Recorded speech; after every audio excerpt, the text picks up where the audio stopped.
Hi മക്കളെ. അപ്പോൾ നമ്മളിതാ പിന്നെയും മീറ്റ് ചെയ്തിരിക്കുകയാണ്. ടെസ്റ്റ് പേപ്പർ 1ന്റെ സൊല്യൂഷൻസിലും ഞാൻ ഉണ്ടായിരുന്നു. ഇപ്പോൾ ഇതാ ടെസ്റ്റ് പേപ്പർ 2ന്റെ സൊല്യൂഷൻസിലും ഞാൻ തന്നെയാണ്.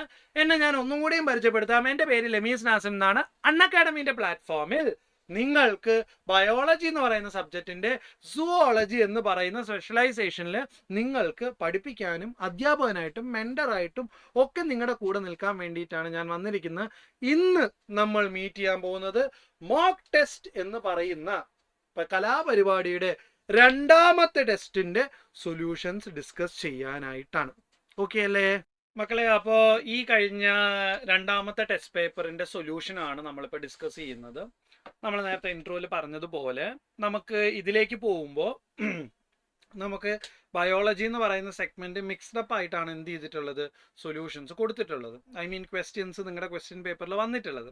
അപ്പോൾ ബയോളജിയിൽ എന്ന് പറയുമ്പോൾ മിക്സ്ഡ് അപ്പ് എന്ന് പറയുമ്പോൾ നമുക്ക് നിങ്ങളെ സംബന്ധിച്ച് അതിൽ ബോട്ടണി സുവോളജി വെവ്വേറെ കാണേണ്ട കാര്യമൊന്നുമില്ല. ഒരു സബ്ജക്റ്റും വെവ്വേറെ കാണേണ്ട കാര്യമില്ല. എല്ലാ സബ്ജക്റ്റും ഈക്വലി ഇമ്പോർട്ടൻ്റ് ആണ്. അപ്പോൾ ഇവിടെ നമുക്ക് എന്ത് ചെയ്യേണ്ടി വരുന്നുണ്ട്, സുവോളജി വേറെ ബോട്ടണി വേറെ ആയിട്ട് നമുക്ക് ഫാക്കൽറ്റീസിന് ഐസൊലേറ്റ് ചെയ്തിട്ടാവും നിങ്ങൾക്ക് എന്ത് ചെയ്തിട്ടുണ്ടാവുക, സൊല്യൂഷൻസ് തരുന്നുണ്ടാവുക. കാരണം ഇവിടുത്തെ ഓരോ ഫാക്കൽറ്റി ഓരോ സബ്ജക്റ്റിൽ തന്നെ ഓരോ ടോപ്പിക്കിലും സ്പെഷ്യലൈസ് ചെയ്തിട്ടാണ് അൺഅക്കാഡമി നിങ്ങൾക്ക് ഫാക്കൽറ്റീസിനെ പ്രൊവൈഡ് ചെയ്യുന്നത്. അപ്പോൾ ഞാനെന്ന അധ്യാപകൻ നിങ്ങൾക്ക് വേണ്ടി റെപ്രസെൻറ്റേറ്റ് ചെയ്യുന്നത് സുവോളജി എന്ന് പറയുന്ന ഒരു സെഗ്മെൻറ്റിലാവും. അപ്പോൾ അതുകൊണ്ട് തന്നെ ഈ ഒരു ക്വസ്റ്റ്യൻ പേപ്പറിൽ നമ്മൾ സെലക്റ്റഡ് നമ്പർ ഓഫ് ഒരു 45 ക്വസ്റ്റ്യൻസ് ആണ് നമ്മളിവിടെ എന്ത് ചെയ്യുന്നത്, 45 to 50 ക്വസ്റ്റ്യൻസ്. നമുക്ക് ചില ക്വസ്റ്റ്യൻസ് ഒക്കെ ബോട്ടണി സുവോളജീൻ്റെ ഇടയിൽ നിൽക്കുന്നൊക്കെ ഉണ്ട്.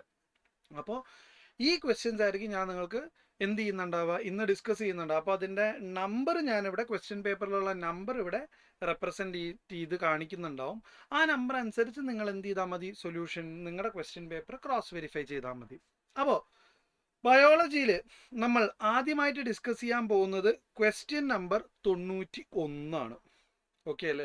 ക്വസ്റ്റ്യൻ നമ്പർ 91 എന്ന് പറയുന്നത് ശരിക്കും ഇതൊരു പണ്ട് കാലത്ത് ഡിലീറ്റ് ചെയ്തു പോയ ഒരു ചാപ്റ്ററാണ്, റീപ്രൊഡക്ഷൻ ഇൻ ഓർഗാനിസം. അപ്പോൾ ഈ റീപ്രൊഡക്ഷൻ ഇൻ ഓർഗാനിസം എന്ന് പറയുന്ന ഒരു സാധനം ഡിലീറ്റ് ചെയ്തു പോയെങ്കിലും ഈ ചാപ്റ്റർ മറ്റൊരുപാട് ചാപ്റ്റേഴ്സിന് വളരെയധികം വേണ്ട കുറേ ബേസ് ഉണ്ടായിരുന്നതാണ്. എങ്ങനെയാണ് പലതരം റീപ്രൊഡക്ഷൻസ് ഉള്ളത്, വെജിറ്റേറ്റീവ് റീപ്രൊഡക്ഷൻ വേണ്ട, അസെക്ച്വൽ റീപ്രൊഡക്ഷൻ അല്ലെങ്കിൽ സെക്ച്വൽ റീപ്രൊഡക്ഷൻ, ഇങ്ങനെയുള്ള സാധനങ്ങളിൽ ഒരുപാട് ഫോക്കസ് ചെയ്തൊരു ചാപ്റ്റർ ആയിരുന്നു. അതുകൊണ്ട് തന്നെ ഇതിൽ നിന്നൊരു ക്വസ്റ്റ്യൻ വന്നു എന്ന് വെച്ചിട്ട് അത് ഔട്ട് ഓഫ് NCERT എന്ന് പറയാൻ പറ്റില്ല. കാരണം ഇതിനെക്കുറിച്ച് മറ്റ് പാഠങ്ങളിൽ പരാമർശിക്കുന്നുണ്ട്.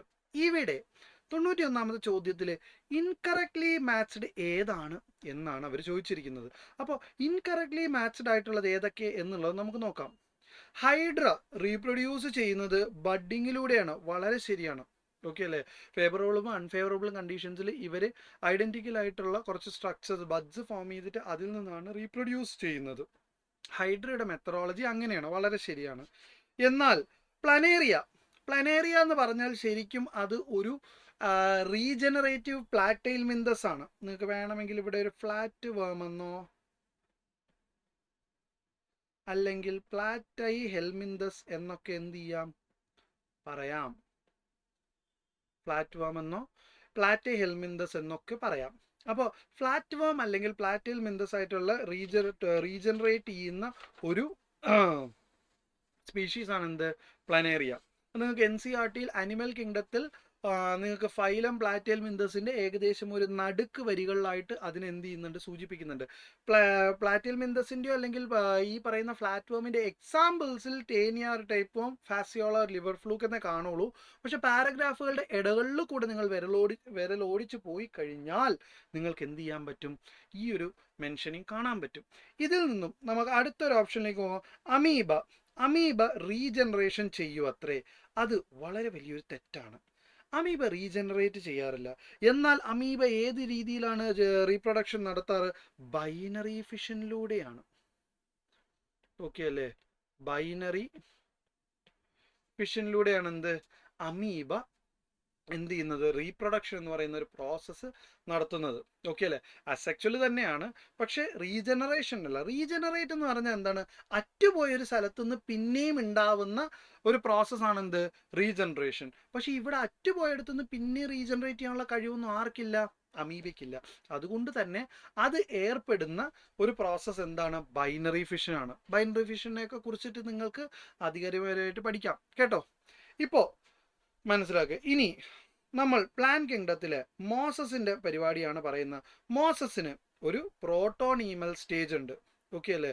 ഒരു പ്രോട്ടോണീമൽ എന്താണ് ഫിലമെന്റ് സ്റ്റേജ് ഉണ്ട്. നിങ്ങൾക്ക് പ്ലാൻ കിങ്ഡം എടുത്തു കഴിഞ്ഞാൽ നിങ്ങൾക്ക് ആൽഗെ കഴിഞ്ഞാൽ പിന്നെ നിങ്ങൾക്ക് ബ്രയോഫൈറ്റ്സ് കാണാം, ടെറിഡോഫൈറ്റ്സ് കാണാം.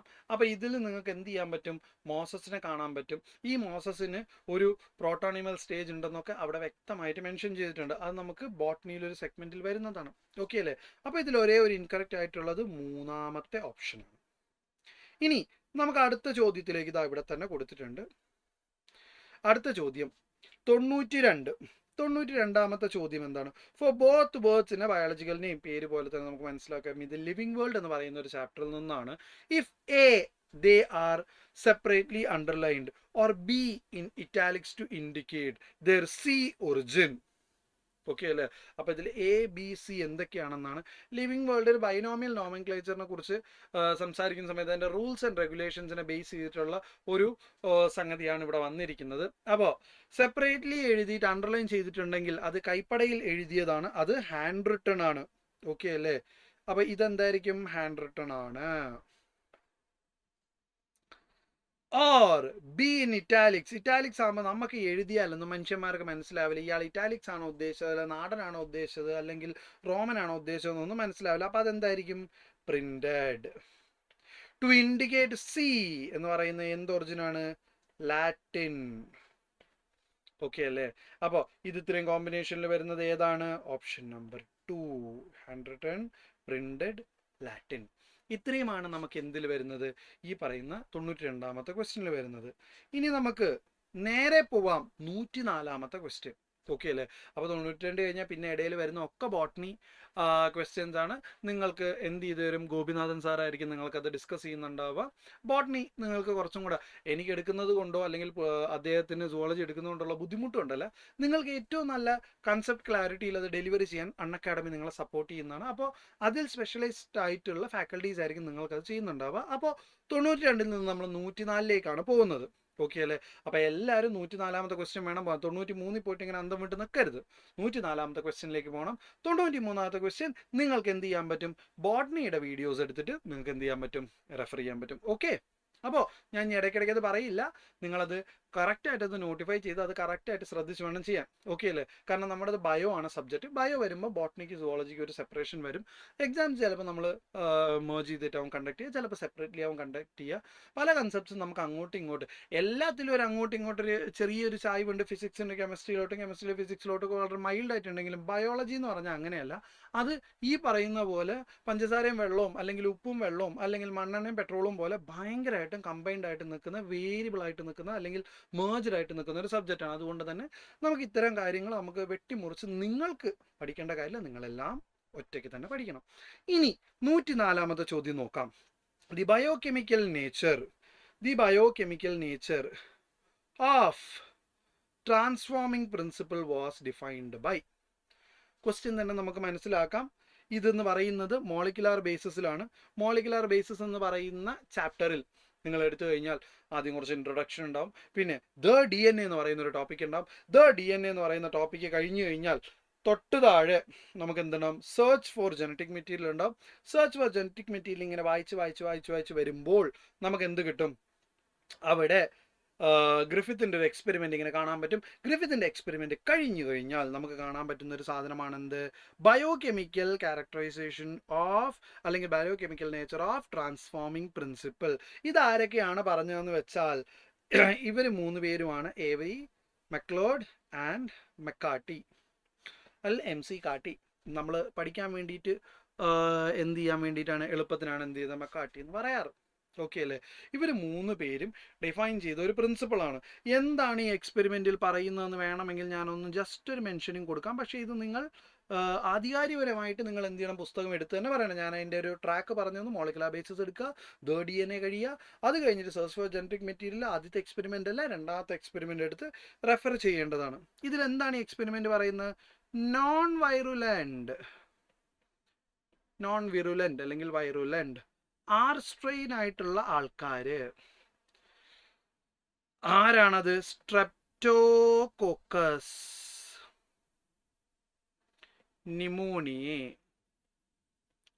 പടർത്താൻ കഴിവുള്ള സ്ട്രെപ്റ്റോകോക്കസ് ന്യൂമോണിയെ അതിനെ എന്താക്കി മാറ്റും? ഇൻടു വിറുലന്റ് എസ്ട്രെയിൻ എന്ന് പറഞ്ഞാൽ ഇതിൽ നമ്മൾ മനസ്സിലാക്കേണ്ടത് എന്താണ്? only DNA shows transformation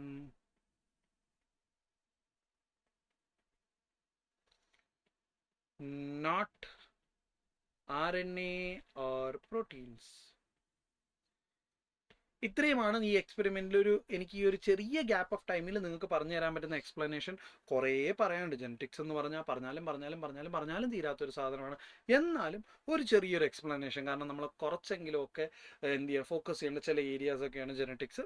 അതുകൊണ്ടാണ് ഞാൻ ഇത്രയെങ്കിലും ഒരു എക്സ്പ്ലനേഷൻ നിങ്ങൾക്ക് തരുന്നത്. ഓക്കെ, ഇനി നമുക്ക് അടുത്തത് പറയാനുള്ളത്. സോ ഇത് ഈ 104-ാമത്തെ ഉത്തരം എന്താ കുട്ടികളെ? 3-ാമത്തതാണ് ഓപ്ഷൻ വരുന്നത്. ഓക്കെ അല്ലേ? അതിൽ നിന്നും നമുക്ക് 105-ാമത്തെ ചോദ്യത്തിലേക്ക് പോവാം. 104-ൽ നിന്ന് നമ്മൾ 105-ലേക്ക് സഞ്ചരിക്കുകയാണ്. അപ്പം 104-ൽ നിന്ന് 105-ലേക്ക് സഞ്ചരിക്കുമ്പോൾ നമ്മൾ നോക്കാം, which law of Mendelian genetics. ചാപ്റ്ററിന്റെ പേര് ടോപ്പിക് കണ്ടപ്പോൾ തന്നെ മനസ്സിലായല്ലോ. ഈ പറയുന്ന principles of inheritance and variation ആണ്. ജെനറ്റിക്സ് 1 ആണ്, principles of inheritance and variation ആണ്. അതിൽ മെൻഡേലിയൻ്റെ കുറച്ച് ലോകളൊക്കെ ആദ്യം പറയുന്നുണ്ട്. ലോ ഓഫ് ഡോമിനൻസ് ഉണ്ട്, ലോ ഓഫ് സെഗ്രിഗേഷൻ ഉണ്ട്, ഇൻഡിപെൻഡന്റ് അസോർട്ട്മെന്റ് ഉണ്ട്. ഇതൊക്കെ പറഞ്ഞു പോകുമ്പോൾ താഴെ കൊടുത്തിരിക്കുന്നതിൽ മെൻഡേലിയൻ ലോസിൽ ക്യാൻ ബി കൺസിഡേർഡ് യൂണിവേഴ്സൽ. ഏതാണ് യൂണിവേഴ്സൽ ആയിട്ട് കാണാൻ പറ്റുന്നത്? ഓക്കെ അല്ലേ? അതൊന്നുമില്ല മക്കളെ, ഒറ്റ വേർഡായിട്ട് ഓർത്തിരിക്കണം, ലോ ഓഫ് സെഗ്രിഗേഷൻ. എന്തുകൊണ്ടാണ് അത് വരുന്നതെന്ന് വേണമെങ്കിൽ ഞാൻ പറയാം. ചിലപ്പോൾ അസർഷൻ റീസണിങ് ആയിട്ട് വരുന്നതാണെങ്കിൽ, because it applies to all sexually reproducing organisms. അതുകൊണ്ടാണ് എന്ത് അത് യൂണിവേഴ്സൽ ആയത്. അതിന് പ്രത്യേകിച്ച് എന്തില്ല, എക്സെപ്ഷൻസ് ഇല്ല. എന്ന് പറഞ്ഞാൽ എന്താണ്? No exceptions. നമുക്കൊരു സാധനം യൂണിവേഴ്സൽ ആവാന്ന് പറഞ്ഞാൽ എന്താണ്? എക്സെപ്ഷൻസ് ഉണ്ടാവാണ്ടിരിക്കുക. ഓക്കെ അല്ലേ? ക്രൈറ്റീരിയാസ് ഉണ്ടാവാണ്ടിരിക്കുക. ഇനി അതിൽ വേണമെങ്കിൽ കുറച്ചും കൂടെ എക്സ്പ്ലനേഷൻ ഞാൻ വേണമെങ്കിൽ തരാം. Alleles don't mix, they remain distinct and separate. They remain distinct and separate during meiosis. ഇതിന് നമ്മൾ പറയുന്ന ഒരു ഓമന പേരുണ്ട്, പ്യൂരിറ്റി ഓഫ് ഗമീറ്റ്സ്.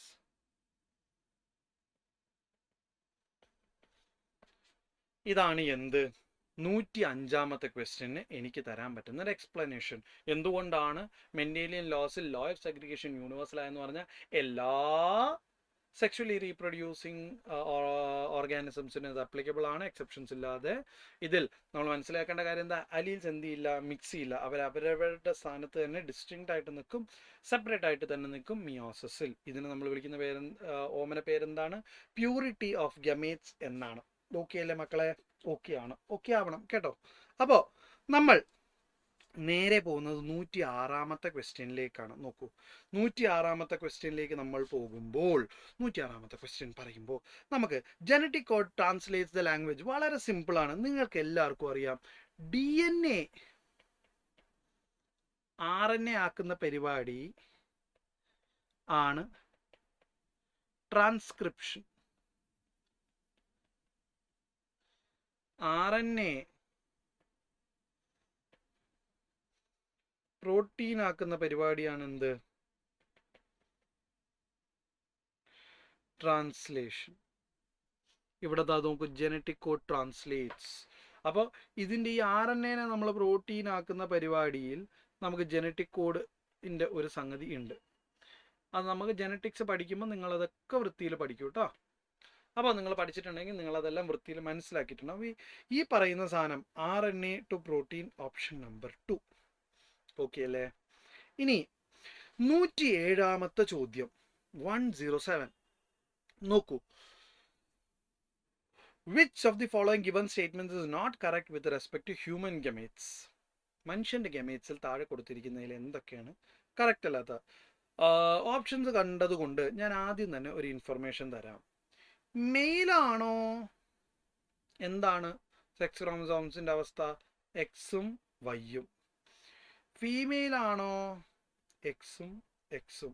അപ്പൊ ഇവിടെ എക്സ് 50%, ഇവിടെ വൈ 50%.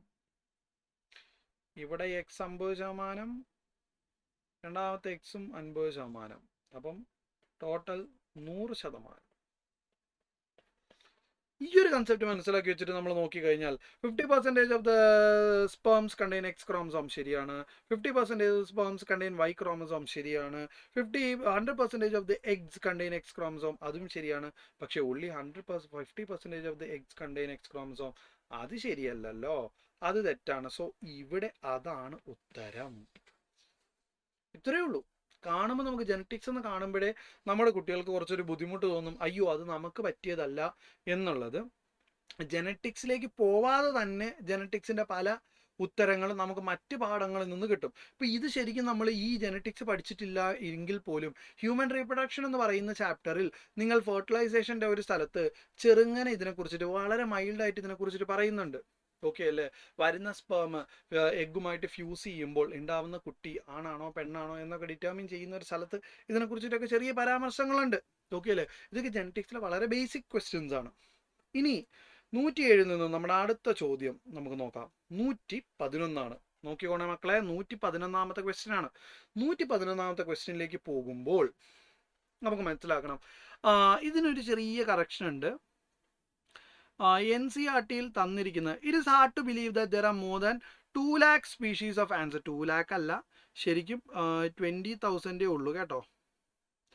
ശരിക്കും 20,000 ഉള്ളൂ. 20,000 ഉറുമ്പെന്നാണ് NCERT കൊടുത്തിരിക്കുന്നത്. മൊത്തം 20,000 സ്പീഷീസ് ആണോ എന്നുള്ളത് 2004 പ്രിന്റ് അടിച്ച CBSEന്റെ NCERT എന്ന് പറയുന്നത് എത്രത്തോളം വിശ്വസനീയമാണ് അല്ലേ എന്നുള്ളതല്ല നമ്മുടെ ഇവിടുത്തെ ചർച്ചാ വിഷയം. നീറ്റ് കിട്ടണമെങ്കിൽ തൽക്കാലം വിശ്വസിക്കുക, ഉറുമ്പുകളുടെ ടൈപ്സിന്റെ എണ്ണം 20,000. ഇനി 3 lakh സ്പീഷീസ് ഓഫ് ബീറ്റിൽസ് ഉണ്ട്, ഡാഷ് സ്പീഷീസ് ഓഫ് ഫിഷസ് ഉണ്ട്. കാണാതെ പഠിക്കുക തന്നെ വേണം. 28,000. ഇനി and nearly dash species of orchids 20,000. Biodiversity and conservation എന്ന് പറയുന്ന ചാപ്റ്ററിന്റെ ഇൻട്രൊഡക്ഷനിലെ ആദ്യ പാരഗ്രാഫിലെ ആദ്യത്തെ 5 വരികളിൽ ഇതിനെക്കുറിച്ച് വ്യക്തമായി NCERT പരാമർശിക്കുന്നുണ്ട്. വേറെ ഒരു നിവർത്തിയില്ല, കുത്തിയിരുന്ന് നോട്ടെടുത്ത് എഴുതി കാണാതെ പഠിച്ച് വെക്കുക, വേറെ വഴികളൊന്നുമില്ല. കാരണം ആ പാഠം എന്ന് പറഞ്ഞാൽ സംഭവം ഏറ്റവും ചെറിയ പാഠം, പക്ഷെ ഞാൻ മനസ്സിലാക്കിയെടുത്തോളം ഇത്രയും കാണാതെ പഠിക്കാൻ പറ്റുന്ന അക്കങ്ങൾ കൊണ്ട് നിറഞ്ഞു നിൽക്കുക പാഠം. ഓക്കെ അല്ലേ? വെറുതെ കളയണ്ട. ആ പാഠം അങ്ങനെ കാണാതെ പഠിച്ചാൽ ഒരു ക്വസ്റ്റ്യൻ അതിൽ നിന്ന് കിട്ടും. എല്ലാ വർഷവും ഷുവർ ഷോർട്ടായിട്ട് ചോദിക്കുന്നതാണ്, ഒരു ക്വസ്റ്റ്യൻ കിട്ടും. ഓക്കെ അല്ലേ? ഒരു ചോദ്യം മതി ജീവിതം മാറാൻ. അപ്പോൾ നമ്മൾ ഈ പറയുന്ന 28,000 20,000 കോമ്പിനേഷൻ വന്ന ഓപ്ഷൻ നമ്പർ 1 ആണ് ഒരേ ഒരു ഇതുള്ളത്. അപ്പം 111ന്റെ ഉത്തരം 1 ആണ്. ഇനി 112ാമത്തെ ചോദ്യത്തിലേക്ക് പോകുമ്പോൾ സ്ട്രെപ്റ്റോകൈനേസ് എന്ന് പറയുന്നത് which is used as a clot buster. അപ്പോൾ ക്വസ്റ്റ്യൻ തന്നെ നമുക്ക് മനസ്സിലാക്കാം. മൈക്രോബ്സ് ഇൻ ഹ്യൂമൻ വെൽഫെയർ എന്ന് പറയുന്ന ചാപ്റ്ററാണ്. മൈക്രോബ്സ് ഇൻ ഹ്യൂമൻ വെൽഫെയർ എന്ന് പറയുന്ന ചാപ്റ്ററിൽ നമ്മൾ എന്ത് ചെയ്യും? ആദ്യത്തെ microbes in house hold products കഴിഞ്ഞാൽ മൈക്രോബ്സ് ഇൻ ഇൻഡസ്ട്രിയൽ പ്രൊഡക്ഷൻ ആണ് വരുന്നത്. അതിൽ നമുക്ക് എന്ത് വരുന്നുണ്ട്? ഈ പറയുന്നത് പോലെ ഫസ്റ്റ് നമ്മൾ ഫെർമെന്റഡ് ബിവറേജസ് പഠിക്കുന്നുണ്ട്. 2 നമ്മൾ ആന്റിബയോട്ടിക്സ് പഠിക്കുന്നുണ്ട്. പിന്നെ enzymes, chemicals, enzymes and bio active മോളിക്യൂൾസിനെ കുറിച്ച് പരാമർശിക്കുന്നുണ്ട്. അതിൽ അവസാന ഭാഗത്തേക്ക് മെൻഷൻ ചെയ്യുന്ന ഒരു കാര്യമാണ് streptokinase produced by streptococcus is used as a clot buster എന്ന് പറയുമ്പോൾ ആരാണ് ഉണ്ടാക്കുന്നത്? സ്ട്രെപ്റ്റോകോക്കസ് എന്നാണ്. NCERT വരിയാണ്. ഓക്കെ അല്ലേ? കൂടുതൽ എക്സ്പ്ലനേഷൻ ഒന്നുമില്ല. ഓക്കെ അല്ലേ? ഈ clot buster in myocardial infarction എന്നൊക്കെ പറഞ്ഞിട്ടാണ് അവിടെ NCERT പോകുന്നത്. ഓക്കെ അല്ലേ? അപ്പൊ മൈക്രോബ്സ് എന്ന് പറയുന്ന ചാപ്റ്റർ റെഫർ ചെയ്യുക. മൈക്രോബ്സിൽ ടോപ്പിക് വേണമെങ്കിൽ എഴുതി വെക്കാം. കെമിക്കൽസ്, എൻസൈംസ്,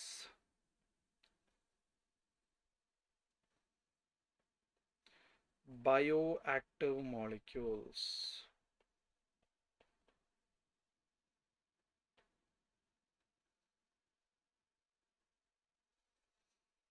ഇനി 118 ക്വസ്റ്റ്യൻ നമ്പർ നോക്കിക്കോണേ മക്കളെ. 118 കേട്ടോ. ഞാൻ ഇടയ്ക്കിടയ്ക്ക് ക്വസ്റ്റ്യൻ നമ്പർ പറയുന്നത് എന്താ, ചെറിയ ഓർഡർ വ്യത്യാസങ്ങൾ വരുന്നുണ്ട്, ഇടയിലൊക്കെ ബോട്ടണീസ് വന്നതുകൊണ്ട് നമ്മൾ നേരെ പോവുകയാണ്. 118 ക്വസ്റ്റ്യൻ. ഓക്കെ അല്ലേ? അപ്പോൾ ഫ്രെയിം ഷിഫ്റ്റ് മ്യൂട്ടേഷൻ, ഇതേ നമ്മൾ പിന്നെയും ജനറ്റിക്സിലേക്ക് വന്നിരിക്കുകയാണ്. കുറച്ച് അങ്ങോട്ടുള്ള ഭാഗങ്ങളിലേക്ക് നമ്മൾ പോവുകയാണ്. അപ്പോൾ frame shift mutation occurs when, എപ്പോഴാണ് frame shift mutation? Anticodons are absent on tRNA അല്ല. ബേസസ് ആർ സബ്സ്റ്റിറ്റ്യൂട്ടഡ് അല്ല. ഇനി bases is deleted or added അതെ. ഓൾ ദി അബവ് അല്ല. എവിടെ ഓൾ ദി അബവ് കണ്ടാലും കുത്താൻ നിൽക്കരുത് കേട്ടോ. അപ്പോൾ ഇതാണ് എന്ത്, ഫ്രെയിം ഷിഫ്റ്റ് മ്യൂട്ടേഷൻ.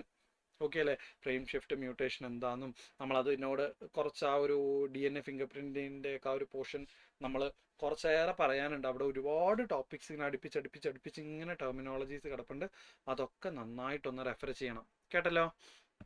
ഇനി നമ്മൾ നേരെ പോകുന്നത് 126 ചോദ്യം. ഇതാ 126 ചോദ്യം നമുക്ക് നോക്കാം.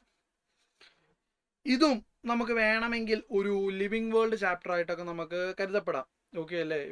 Kingdom, phylum, class, order, family, genus, species എന്ന് പറയുന്ന ഓർഡറിൽ നമുക്ക് കുറച്ച് എക്സാമ്പിൾസ് ഉള്ളതാണ് പഠിക്കേണ്ടത്. ഫെലിഡേ, ഓക്കെ അല്ലേ? ഫെലിസ്, പൂച്ചകളുടെ ലോകത്തിനെ കുറിച്ചിട്ടുള്ള ഒരു നമ്മൾ എന്താണ് ടാക്സോണമിക്കൽ ഹൈറാർക്കിയാണ് ഇവിടെ ഡിസ്കസ് ചെയ്യുന്നത്. അപ്പോൾ പൂച്ചകൾ ഏത് ഓർഡറിൽ വരും എന്ന് പറഞ്ഞാൽ കാർണിവോറ ഓർഡറിൽ വരും.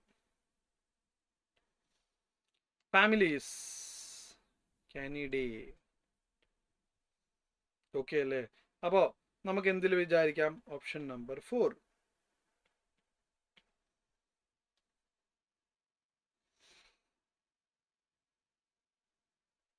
ഇനി നമുക്ക് 136 ക്വസ്റ്റ്യൻ ഡിസ്കസ് ചെയ്യാം.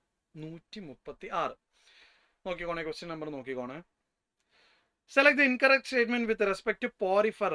അനിമൽ കിങ്ഡം ആണ് സാധനം കേട്ടോ. അനിമൽ കിങ്ഡം ആണ് നമ്മൾ ഇവിടെ എന്ത് ചെയ്യുന്നത്, ഡിസ്കസ് ചെയ്യുന്നത്. അനിമൽ കിങ്ഡത്തിൽ നമ്മൾ ഡിസ്കസ് ചെയ്യുമ്പോൾ പോറിഫറയ്ക്ക് have cellular level of organization. Yes, ഒന്നാമത്തെ ഫൈലമാണ്, സെല്ലുലാർ ലെവൽ ഓഫ് ഓർഗനൈസേഷൻ ഉണ്ട്. 2, digestion of food occurs in body cavity എന്ന് പറഞ്ഞാൽ എന്താണ്? ഇൻട്രാ സെല്ലുലാർ ഡൈജഷൻ എന്നൊക്കെ പറയുന്ന പോലത്തെ ഒരു പരിപാടിയാണ്. ഇൻട്രാ സെല്ലുലാർ, എക്സ്ട്രാ സെല്ലുലാർ ഒന്നും താങ്ങാൻ പറ്റുന്ന ഒരു അവസ്ഥയല്ല ശരിക്കും പോറിഫറയ്ക്ക്. ഇൻ കേസ് ഉണ്ടെങ്കിൽ പോലും ഡൈജഷൻ ശരീരത്തിന് ഉള്ളിൽ നടത്താനുള്ള ഒരു കഴിവ് അദ്ദേഹത്തിന് കുറച്ച് പാടാണ്. കാരണം എന്താ? വാട്ടർ വാസ്കുലാർ സിസ്റ്റമാണ് അവിടെ ഉള്ളത്. Sponges are usually hermaphrodite. ശരിയാണ്, ആണും പെണ്ണും ഒരൊറ്റ കാറ്റഗറി തന്നെയാണ് ഉള്ളത്. Fertilization is internal and development is indirect. അതും വളരെ ശരിയാണ്. ഇന്റേണൽ ഫെർട്ടിലൈസേഷൻ ആണ്, ഒരുപാട് സ്റ്റേജുകൾ കടന്നാണ് അതിൻ്റെ ഡെവലപ്മെന്റ് ഉള്ളത്. NCERT അനിമൽ കിങ്ഡത്തിൽ നമ്മൾ ആദ്യത്തെ ഇൻട്രൊഡക്ഷൻ കഴിഞ്ഞ് ബേസിസ് ഓഫ് ക്ലാസിഫിക്കേഷൻസ് കഴിഞ്ഞു കഴിഞ്ഞാൽ ആദ്യത്തെ ഫൈലം പോറിഫറ നമ്മൾ ഡിസ്കസ് ചെയ്യുമ്പോൾ അതിലേറ്റവും അവസാനം ആ പാരഗ്രാഫ് മുഴുവൻ അറിഞ്ഞിരുന്നാൽ ഈ ക്വസ്റ്റ്യൻ അറ്റംപ്റ്റ് ചെയ്യാൻ പറ്റുള്ളൂ. അപ്പോൾ ഇതിൽ തെറ്റേതാണ്? ഓപ്ഷൻ നമ്പർ 2 ആണ്. ഇനി നമ്മൾ 137 പോകുമ്പോൾ 137 ചോദ്യം പറയുമ്പോൾ which of the following is an example of homologous organ? Evolution ആണ് ചാപ്റ്റർ. ഹോമോലോഗസ് ഓർഗൻ, എവല്യൂഷൻ ആണ് പാഠം. ഹോമോലോഗസ് താഴെ കൊടുത്തിരിക്കുന്നതിൽ ഏതൊക്കെയാണ്? കമ്പാരിറ്റീവ് അനാട്ടമിയിൽ ഹോമോലോഗസും അനലോഗസും. ഹോമോലോഗസ് ഡൈവേർജന്റ് എവല്യൂഷന് ഇതാക്കുമ്പോൾ അനലോഗസ് കൺവേർജന്റ് എവല്യൂഷനാണ് ഇതാക്കുന്നത്. അതിൽ നിന്ന് നമ്മൾ അഡാപ്റ്റീവ് റേഡിയേഷനിലൊക്കെ പോകും. അപ്പോൾ wings of butterfly and birds, അത് കൺവേർജന്റ് എവല്യൂഷൻ അല്ലേ? അപ്പോൾ ഹോമോലോഗസ് ആണോ? അല്ല. Eye of octopus and mammals, okay അല്ലേ? അതും കൺവേർജന്റ് എവല്യൂഷൻ അല്ലേ? സ്വീറ്റ് പൊട്ടറ്റോ ആൻഡ് പൊട്ടറ്റോ, അതും കൺവേർജന്റ് അല്ലേ. Thorns of bougainvillea and tendrils of cucurbita, അത് ഡൈവേർജന്റ് എവല്യൂഷൻ ആണ്. ഓപ്ഷൻ നമ്പർ 4 ആണ് 137ന്റെ ഉത്തരം. ഓക്കെ അല്ലേ. നമുക്ക് എവല്യൂഷണൽ കമ്പാരിറ്റീവ് അനാട്ടമി എന്ന് പറയുന്ന ഏരിയ നിങ്ങൾക്ക് എന്ത് ചെയ്താൽ മതി, ഒന്ന് റെഫർ ചെയ്താൽ മതി കേട്ടോ. ഓക്കെ അല്ലേ.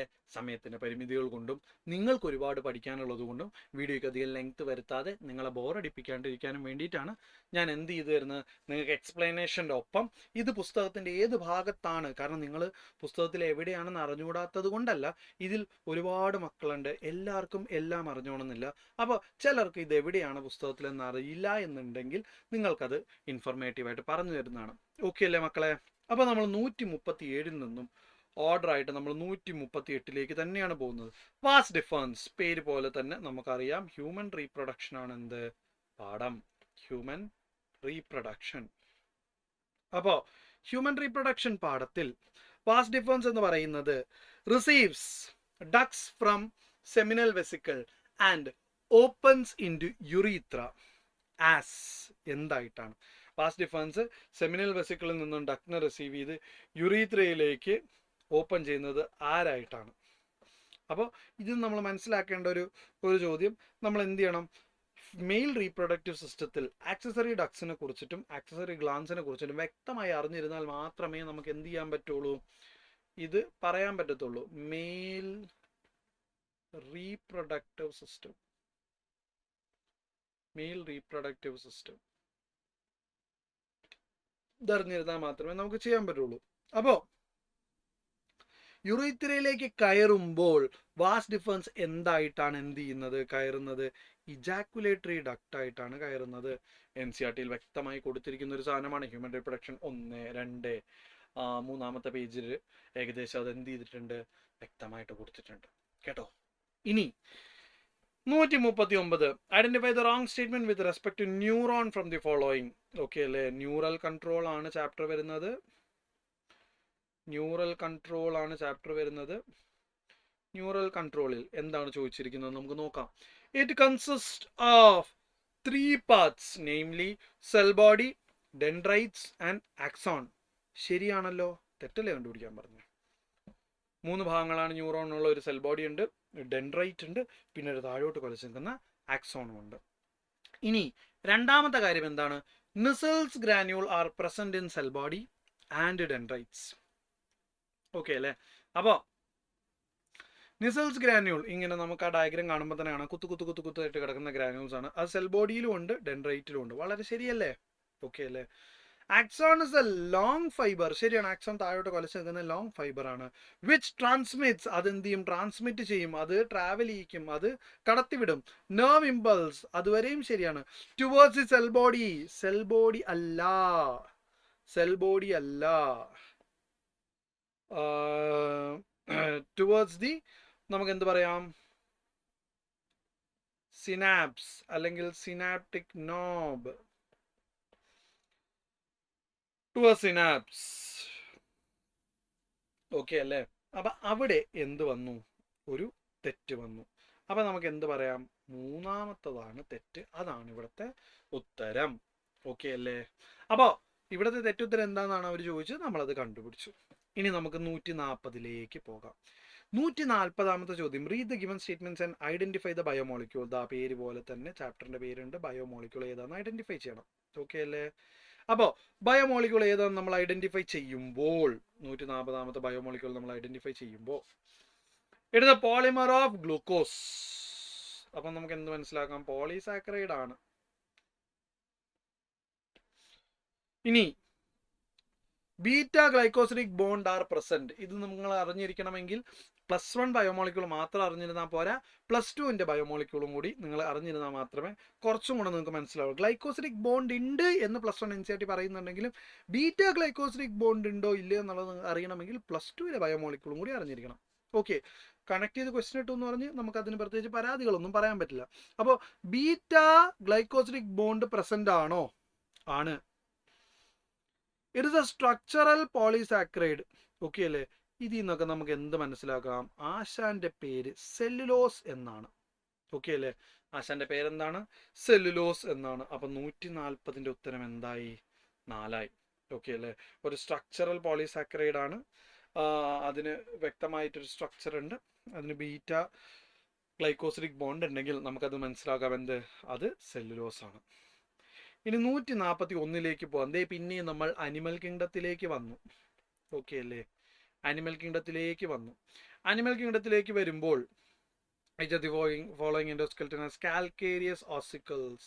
കാൽക്കേരിയസ് ഓസിക്കിൾസ് കാണണമെങ്കിൽ എക്കിനോഡെർമേറ്റ എടുത്തൊന്ന് വായിച്ചു നോക്കണം. അപ്പം നിങ്ങൾക്ക് കാൽക്കേരിയസ് ഓസിക്കിൾ എന്ന് പറയുന്ന ഒരു ടോപ്പിക്കിനെ കുറിച്ച് നിങ്ങൾക്ക് മനസ്സിലാവും. ഓക്കെ അല്ലേ? അപ്പോൾ എക്കിനോഡെർമേറ്റയിൽ ആസ്റ്ററിയാസ് അല്ലെങ്കിൽ സ്റ്റാർ ഫിഷ്, ഇവനിൽ ആരുണ്ട്?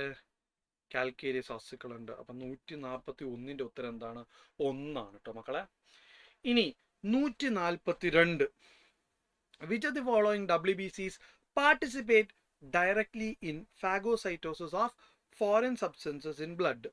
ഓക്കെ അല്ലേ? ആരാണ് ഫാഗോസൈറ്റിസ് എന്ന് പറയുന്ന ഫംഗ്ഷൻ ഇതിൽ ചെയ്യുന്നത്?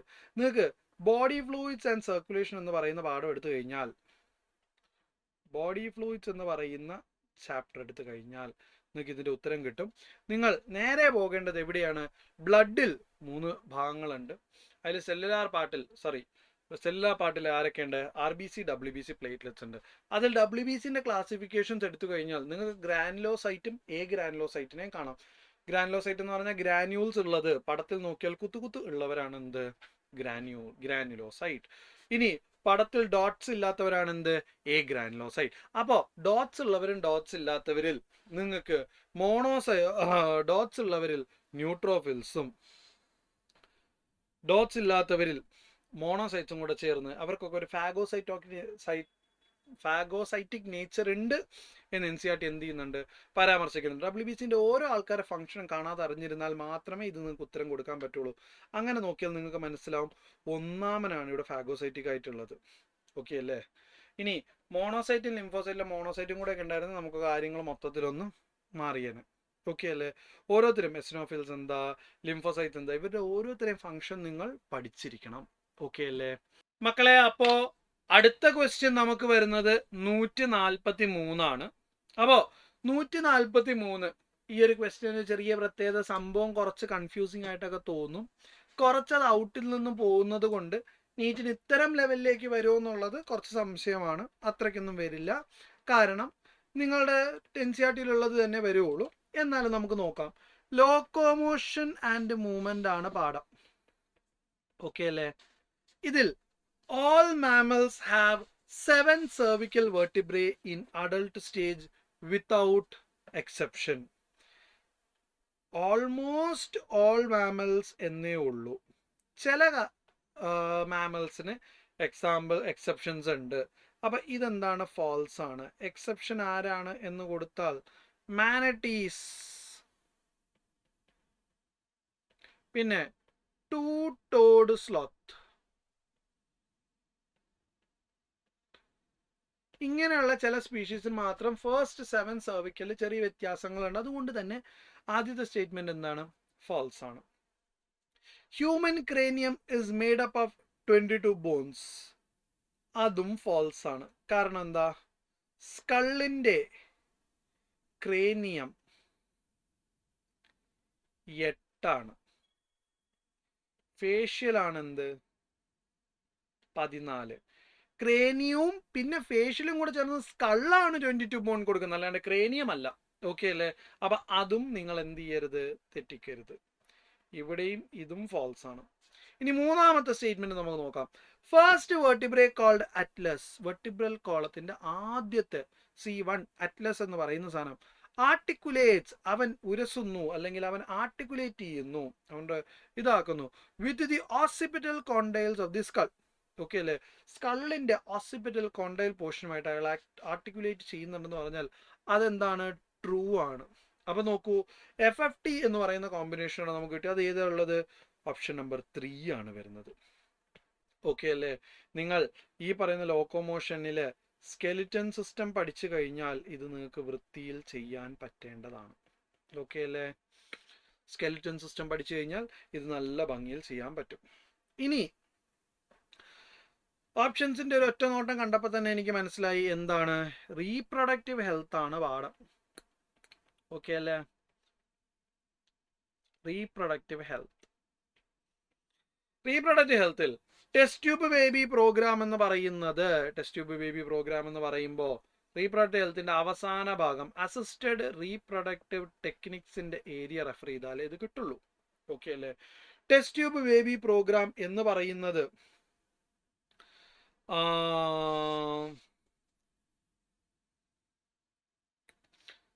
ICSI intra cytoplasmic sperm injection ആണ്. അത് ടെസ്റ്റ് ട്യൂബ് ബേബി പ്രോഗ്രാമിൽ വരുന്നില്ല.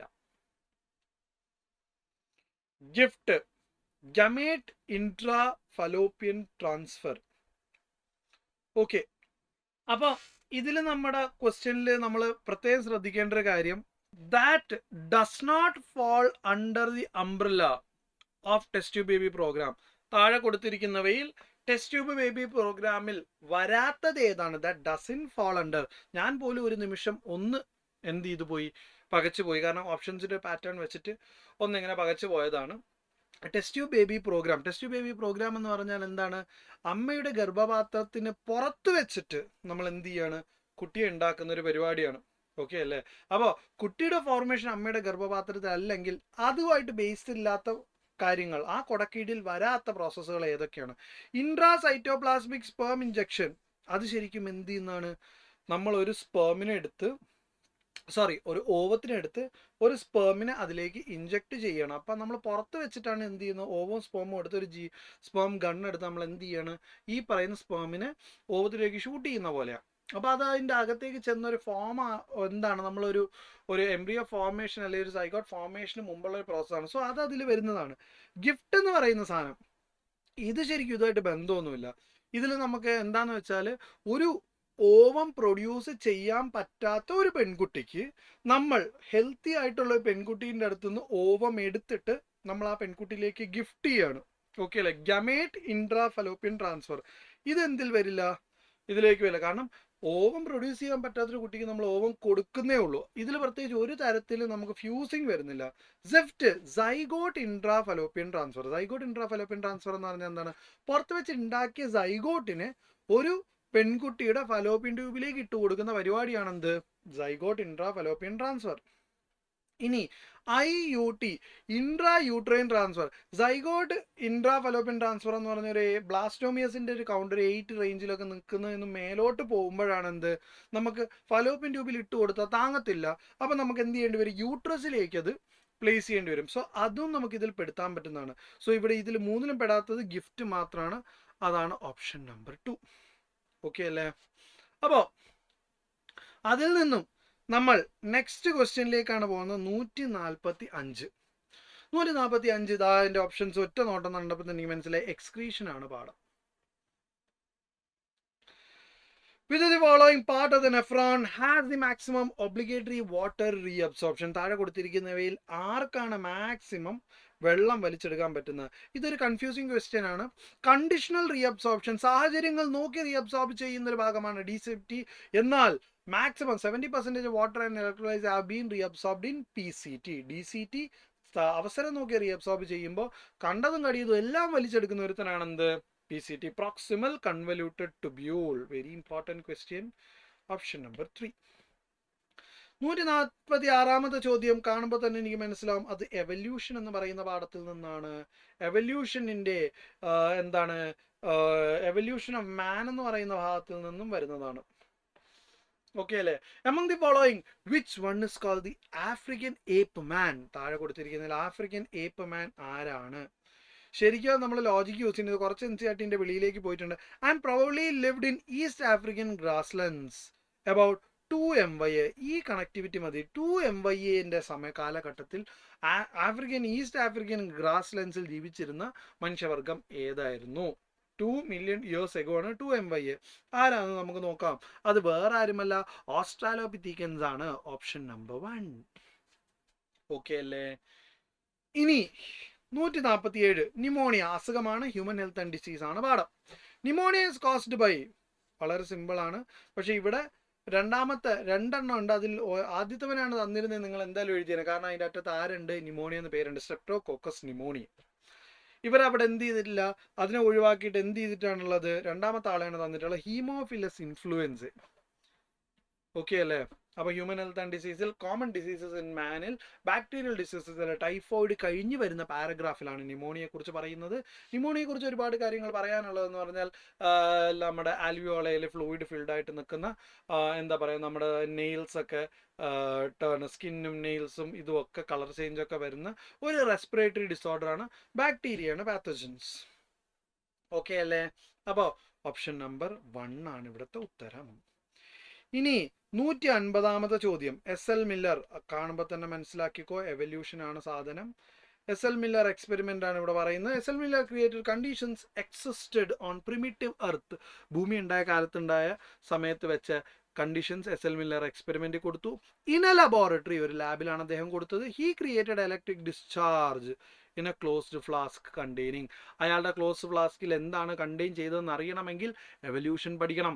എവല്യൂഷൻ പഠിക്കുമ്പോൾ ആദ്യത്തെ 1ാമത്തെ പേജ്, 2ാമത്തെ പേജ്, 3ാമത്തെ പേജിൽ വലിയ നീട്ടായിട്ടൊരു ഡയഗ്രാം കൊടുത്തിട്ടുണ്ട്, SL മില്ലറിൻ്റെ എക്സ്പെരിമെൻറ്റും കാര്യങ്ങളും ഒക്കെ. അതറിഞ്ഞിരുന്നാൽ മാത്രമാണ് നിങ്ങൾക്ക് എന്ത് ചെയ്യാൻ പറ്റുള്ളൂ, SL മില്ലറിൻ്റെ എക്സ്പെരിമെൻറ്റ് കണ്ടുപിടിക്കാൻ പറ്റുള്ളൂ. എന്തൊക്കെ ഉണ്ടായിരുന്നു അയാളുടെ ഇതിൽ CO2, H2O, H2O, NH3 at 800 degrees Celsius. Methane ഇല്ല. CH4, CO2, water vapours and ammonia at 1800 degree Celsius. 1800 പറ്റില്ല, 800 ഡിഗ്രി സെൽഷ്യസ് ആണ്. 800 ഡിഗ്രി സെൽഷ്യസിൽ മീഥേൻ ഉണ്ട്, വാട്ടർ ഉണ്ട്, അമോണിയ ഉണ്ട്, വാട്ടർ വേപ്പേഴ്സ് ഉണ്ട്. ഇത് ശരിയാണ് 3. N2H2 CH4 ammonia room temperature എന്ന് പറഞ്ഞാൽ 36 to 40 ഡിഗ്രി സെൽഷ്യസ് വരുമ്പോൾ അവിടെ എന്ത് വരണം, ഈ പറയുന്നത് പോലെ 800 ഡിഗ്രി സെൽഷ്യസ് അവിടെ ഇല്ല. അപ്പോൾ ഓപ്ഷൻ നമ്പർ 3 ആണ്. എക്സ്പെരിമെൻ്റ് അറിഞ്ഞാൽ മാത്രമേ നമുക്ക് ചെയ്യാൻ പറ്റുള്ളൂ. ഓക്കെ അല്ലേ? ഇനി 151ാമത്തെ ചോദ്യമാണ്. ലേശം ഒരു ഔട്ടാണ്. The first clinical gene therapy used for the treatment of SCID. SCID എന്താണെന്ന് ഞാൻ ഒന്ന് പറയാം. Severe Combined Immunodeficiency. എയ്ഡ്സിൻ്റെ ഒക്കെ പോലെ അക്വയർഡ് ഇമ്മ്യൂണോഡെഫിഷ്യൻസി സിൻഡ്രോം എന്ന് പറയുന്ന പോലെ ഒരുപാട് സിംറ്റംസ് കൂടി വരുന്ന ഒരു പ്രത്യേക ഒരു കണ്ടീഷനാണത്. ഇത് നമുക്ക് എന്തിലാണ് മെയിനായിട്ട് വരുന്നത്? ഫസ്റ്റ് ക്ലിനിക്കൽ ജീൻ തെറാപ്പി, ആദ്യത്തെ clinical gene therapy for the treatment of SCID. അതെവിടെയാണ് നമുക്ക് ഇതാക്കിയത്? ഇത് ശരിക്കും അത്ര ഔട്ടല്ല, ചെറിയ ഒരു ടഫാന്ന് ഞാൻ ഉദ്ദേശിച്ചിട്ടുള്ളൂ. ഇത് നമുക്ക് എവിടെയാണ് യൂസ് വരുന്നതെന്ന് പറഞ്ഞാൽ ഡെഫിഷ്യൻസി ഓഫ് അഡനോസിൻ ഡി അമിനേസിലാണ് നമുക്കിതിൻ്റെ യൂസ് വരുന്നത്. ഓക്കെ അല്ലേ? അപ്പോൾ ഇതാണ് എന്ത് 151ാമത്തെ ചോദ്യം, ഇതിൻ്റെ ഉത്തരം. ഇനി 152ലേക്ക് പോവാം. Which insect is gregarious pest? Animal കിങ്ഡത്തിൽ ഫൈലം ആർത്രോപോഡ എടുത്തു കഴിഞ്ഞാൽ നിങ്ങൾക്ക് കാണാൻ പറ്റും അതിൻ്റെ എക്സാമ്പിൾസ്, പല ജാതി എക്സാമ്പിൾസ്. എന്തുകൊണ്ടാണ് largest phylum Arthropoda? Largest phylum animal kingdom ആണെന്നും കൂടെ കൊടുത്തേക്കാം അവിടെ. ആർത്രോപോഡ, അതിൻ്റെ എക്സാമ്പിൾസ് നോക്കിയാൽ നിങ്ങൾക്ക് കാണാൻ പറ്റും ലോക്കസ്റ്റ ഓർ ഗ്രിഗേറിയസ് പെസ്റ്റ്. ഓക്കെ അല്ലേ? ഇനി 153. The hormones that attain peak level towards the middle of menstrual cycle.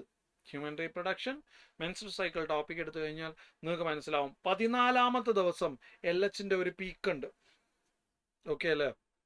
LHന്റെ ഒരു പീക്ക് ഉണ്ട്, കൂടെ FSHും ഒന്ന് പീക്ക് ലെവലിലോട്ട് എത്തുന്നുണ്ട്. അപ്പോൾ നമുക്ക് നോക്കാം, LHും FSHും ഈസ്ട്രജനും ഒരു പരിധി വരെ എന്ത് ചെയ്യുന്നുണ്ട്, പീക്ക് ചെയ്യുന്നുണ്ട്. പ്രൊജസ്ട്രോൺ ആ 14ാമത്തെ ദിവസം കഴിഞ്ഞിട്ടാണ് അതിൻ്റെ ഒരു ഹൈപ്പ് പോകുന്നത്. ഓക്കെ അല്ലേ? അപ്പം LHും പോവും, FSHും പോവും, ഈസ്ട്രോജനും പോവും. ഓക്കെ അല്ലേ? അപ്പോൾ ഈ 14th ഡേ റേഞ്ചിലാണ്, അല്ലെങ്കിൽ ഓവുലേഷൻ സമയത്തൊക്കെയാണ് അല്ലെങ്കിൽ LH സർജ് എന്നൊക്കെ നമുക്ക് മെൻഷൻ ചെയ്യാൻ പറ്റുന്ന ചില ടേംസ് ഒക്കെ അവിടെ ഉണ്ട്. So A, B and C വരുന്നത് ഓപ്ഷൻ നമ്പർ 2-ലാണ്. 153. 154-ലേക്ക് നമ്മൾ സഞ്ചരിച്ചാൽ ഹ്യൂമൻ ബ്രെയിനിൽ ന്യൂറൽ കൺട്രോൾ ആണുള്ളത്. The two cerebral hemispheres are joined by a tract of fibers, nerve fibers. പഠിച്ചിരിക്കേണ്ട സാധനമാണ്. കോർപ്പസ് കലോസം എന്നാണ് അതിന്റെ പേര്. NCERT-യിൽ ഹ്യൂമൻ ബ്രെയിനിനെ കുറിച്ച് പഠിക്കുമ്പോൾ ഫോർ ബ്രെയിനിൽ സെറിബ്രൽ ഹെമിസ്ഫിയേഴ്സിനെ ചേർത്ത് വെക്കുന്ന കോർപ്പസ് കലോസമാണ് എന്ന് NCERT മെൻഷൻ ചെയ്യുന്നു. ഓക്കെ അല്ലേ? Option number 3.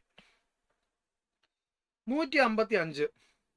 ക്വസ്റ്റ്യൻ കാണുമ്പോൾ തന്നെ മനസ്സിലാവും ECG ആണ്,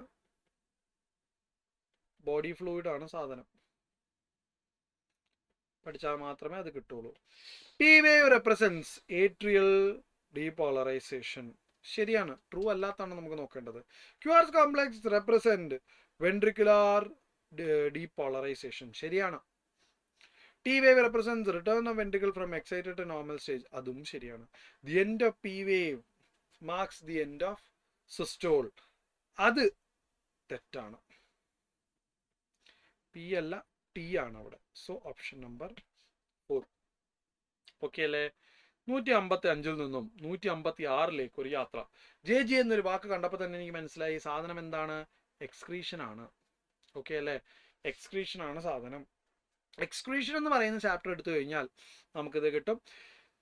ഇതിൽ നിന്നും നമുക്ക് മനസ്സിലാക്കേണ്ട ഒരു കാര്യം, first secretions of JG juxtaglomerular apparatus ആണ് സാധനം. Results in the construction of afferent arteriole. Afferent arteriole.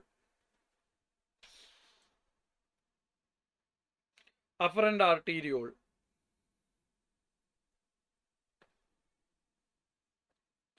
Thereby increasing GFR. ഇനി രണ്ടാമത്തെ ANM mechanism acts as a check on renin-angiotensin mechanism.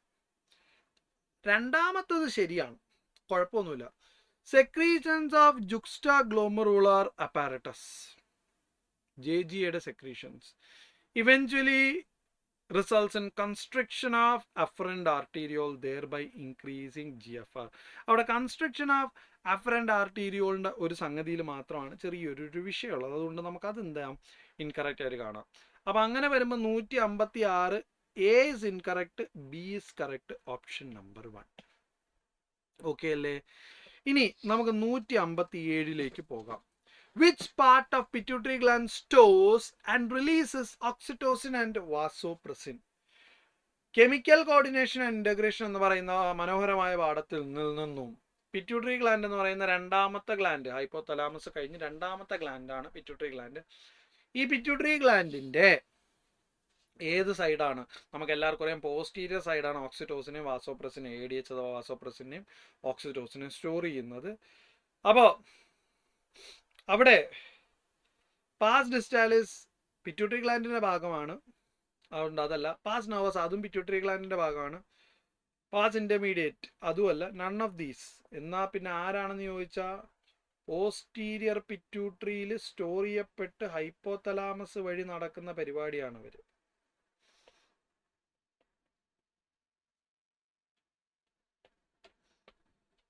Okay, അപ്പോ ഇതാണെന്ത് നമുക്ക് അതിന് വേണ്ട ഒരു എക്സ്പ്ലനേഷൻ. ഇനി ഹൈപ്പോതലാമസ് ഞാൻ കുറച്ച് മെഡിക്കൽ പ്രിസ്ക്രിപ്ഷൻ പോലെ എഴുതിപ്പോയി ഗൈസ്. നമുക്കത് എന്ത് ചെയ്യാം? കുറച്ച് വൃത്തിയിൽ എഴുതാം. അല്ലെങ്കിൽ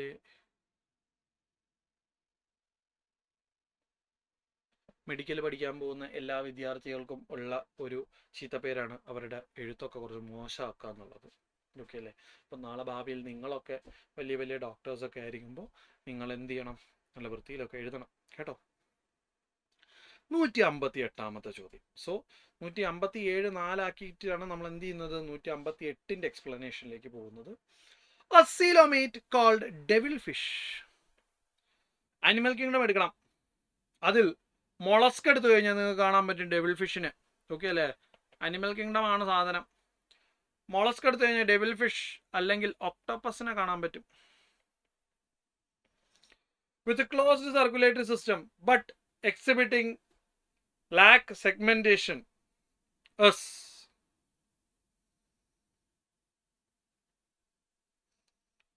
ഇവിടെ അവർ ചോദിച്ചിരിക്കുന്നത് കുറച്ച് കൊളോക്കിൽ വളച്ചൊടിച്ച് ചോദിച്ചു എന്നേ ഉള്ളൂ. അവരാദ്യം എന്ത് ചെയ്തു, ഞാനും ഒന്ന് കുളമായി നിൽക്കുകയാണ് ക്വസ്റ്റ്യൻ കണ്ടിട്ട്. പക്ഷേ പേടിക്കണ്ട, നമുക്കിതൊക്കെ ഒരു ട്രെയിനിങ് ആണ്. ഇവിടെ ഡെവിൾ ഫിഷിൻ്റെ മറ്റൊരു പേരാണ് ചോദിച്ചത്, ഒക്ടോപസ് എന്നാണ്. കൂടെ തന്നിരിക്കുന്നതെല്ലാം എന്താണ്, അതിൻ്റെ ക്യാരക്ടറിസ്റ്റിക്സ് ആണ്. സീലോമേറ്റ് ആണ്, ക്ലോസ് സർക്കുലേറ്ററി സിസ്റ്റം ആണ്, സെഗ്മെന്റേഷൻ ഇല്ല. അത്രയേ ഉള്ളൂ ഈ ക്വസ്റ്റ്യൻ്റെ അർത്ഥം. Option number 3. 159ാമത്തെ ചോദ്യം. കോ എൻസൈം ബയോമോളിക്യൂൾ ആണ് സാധനം. Okay, coenzyme has vitamin niacin as its essential chemical component. Okay അല്ലേ? അപ്പൊ coenzyme niacin essential chemical component ഉണ്ടെങ്കിൽ അത് നിക്കോട്ടിനാമൈഡ് അഡനിൻ ഡൈന്യൂക്ലിയോടൈഡ് ഫോസ്ഫേറ്റ് എന്ന് പറയുന്ന NADP ആണ് കേട്ടോ.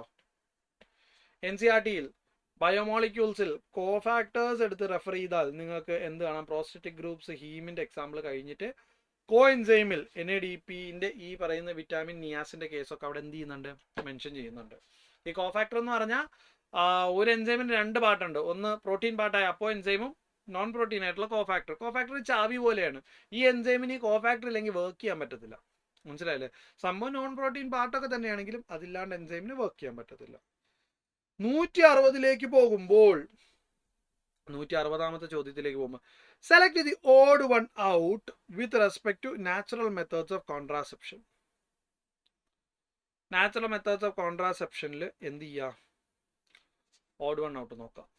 ഓക്കെ അല്ലേ? Select the odd one out with respect to natural methods of contraception എന്ന് പറയുമ്പോൾ റീപ്രൊഡക്റ്റീവ് ഹെൽത്ത് ആണ് ചാപ്റ്റർ. ഓക്കെ അല്ലേ? റീപ്രൊഡക്റ്റീവ് ഹെൽത്ത് ഫസ്റ്റ് തന്നെ എങ്ങനെ നാച്ചുറലി പ്രഗ്നൻസി തടയാം എന്നുള്ള നാച്ചുറൽ കോൺട്രാസെപ്ഷനിൽ താഴെ കൊടുത്തിരിക്കുന്നതിൽ ആരാണ് നാച്ചുറൽ കോൺട്രാസെപ്റ്റീവ് അല്ലാത്തതെന്നാണ് പറഞ്ഞിരിക്കുന്നത്. ഫസ്റ്റാണ് ഉത്തരം വരുന്നത്. ലാക്ടേഷൻ അമിനോറിയ നാച്ചുറൽ കോൺട്രാസെപ്റ്റീവ് ആണ്. കോയിറ്റസ് ഇൻട്രപ്റ്റസ് നാച്ചുറൽ കോൺട്രാസെപ്റ്റീവ് ആണ്. അതെ, ലാക്ടേഷൻ അമിനോറിയ എന്ന് പറഞ്ഞാൽ ഒരു പ്രസവം കഴിഞ്ഞ് 6 മാസം വരെ അമ്മ മുലയൂട്ടുന്ന സമയത്ത് ഈ പറയുന്ന സ്ത്രീയുമായി സെക്ച്വൽ ഇൻ്റർകോഴ്സിൽ ഏർപ്പെടുമ്പോൾ ആ പെൺകുട്ടി പ്രഗ്നൻ്റ് ആവാണ്ടിരിക്കുന്ന ഒരു അവസ്ഥയാണ് എന്ത്, ലാക്ടേഷണൽ അമിനോറിയ. സേഫ് അല്ല. കോയിറ്റസ് ഇൻട്രപ്റ്റസ് ഇജാക്കുലേഷൻ നടക്കേണ്ട സമയത്ത് അല്ലെങ്കിൽ ഈ പറയുന്ന പീനസ് സെമൻ ഇജാക്കുലേറ്റ് ചെയ്യുന്നതിന് മുമ്പ് വജൈനയിൽ നിന്ന് റിമൂവ് ചെയ്ത് പുറത്തേക്ക് ഇജാക്കുലേറ്റ് ചെയ്ത് കളയുന്ന പരിപാടിയാണ് എന്ത്, കോയിറ്റസ് ഇൻട്രപ്റ്റസ്. അതും നാച്ചുറൽ മെത്തേഡാണ്. പീരിയോഡിക് ആബ്സ്റ്റിനൻസ്, ഒരു പെൺകുട്ടിയുടെ ഫെർട്ടൈൽ പീരീഡ് മാറ്റി വെച്ചിട്ട് ബാക്കിയുള്ള സമയത്ത് സെക്ച്വൽ ഇൻ്റർകോഴ്സിൽ ഏർപ്പെടുന്നതാണ് periodic abstinence. 10 to 17th day വരെയാണ് ഈ ഫെർട്ടൈൽ പീരീഡ് അൺസേഫ് ആയിട്ടുള്ള പീരീഡ്. പിന്നെ വരുന്നത് ഇവൻ ലിപ്പീസ് ലൂപ്പ്. ഇത് ശരിക്കും ഒരു IUD ആണ്, ഇവനല്ല. അപ്പൊ ഇവനാണ് ഉത്തരം. Option number 4. ഓക്കെ അല്ലേ? ഇവനാണ് നമ്മുടെ ഉത്തരം. ഇനി നമുക്ക് 161ാമത്തെ ചോദ്യത്തിലേക്ക് പോകാം. താഴെ കൊടുത്തിരിക്കുന്നത് which of the following statements illustrations of statement is not applicable to opiate, narcotics or morphine. Human health and ഡിസീസിലെ ഡ്രഗ്സിലേക്കാണ് നമ്മൾ വന്നിരിക്കുന്നത്. അപ്പോൾ താഴെ കൊടുത്തിരിക്കുന്നവയിൽ എന്താണ് മോർഫിൻ അല്ലെങ്കിൽ ഓപ്പിയോയിഡ്സ് എന്ന് പറയുന്ന കാറ്റഗറിയിലെ മോർഫിന് വർക്കാവാത്ത? കെമിക്കൽ സ്ട്രക്ചർ ഓഫ് മോർഫിൻ ഈ കാണിച്ചിരിക്കുന്നതാണ്. NCERT നോക്കിയാൽ മാത്രമേ നിങ്ങൾക്ക് ഈ ഡയഗ്രം മനസ്സിലാവത്തുള്ളൂ. NCERT-യിൽ ഒന്ന് കണ്ണോടിച്ച് പോയാൽ നിങ്ങൾക്ക് ഏകദേശം കിട്ടും ഈ diagram.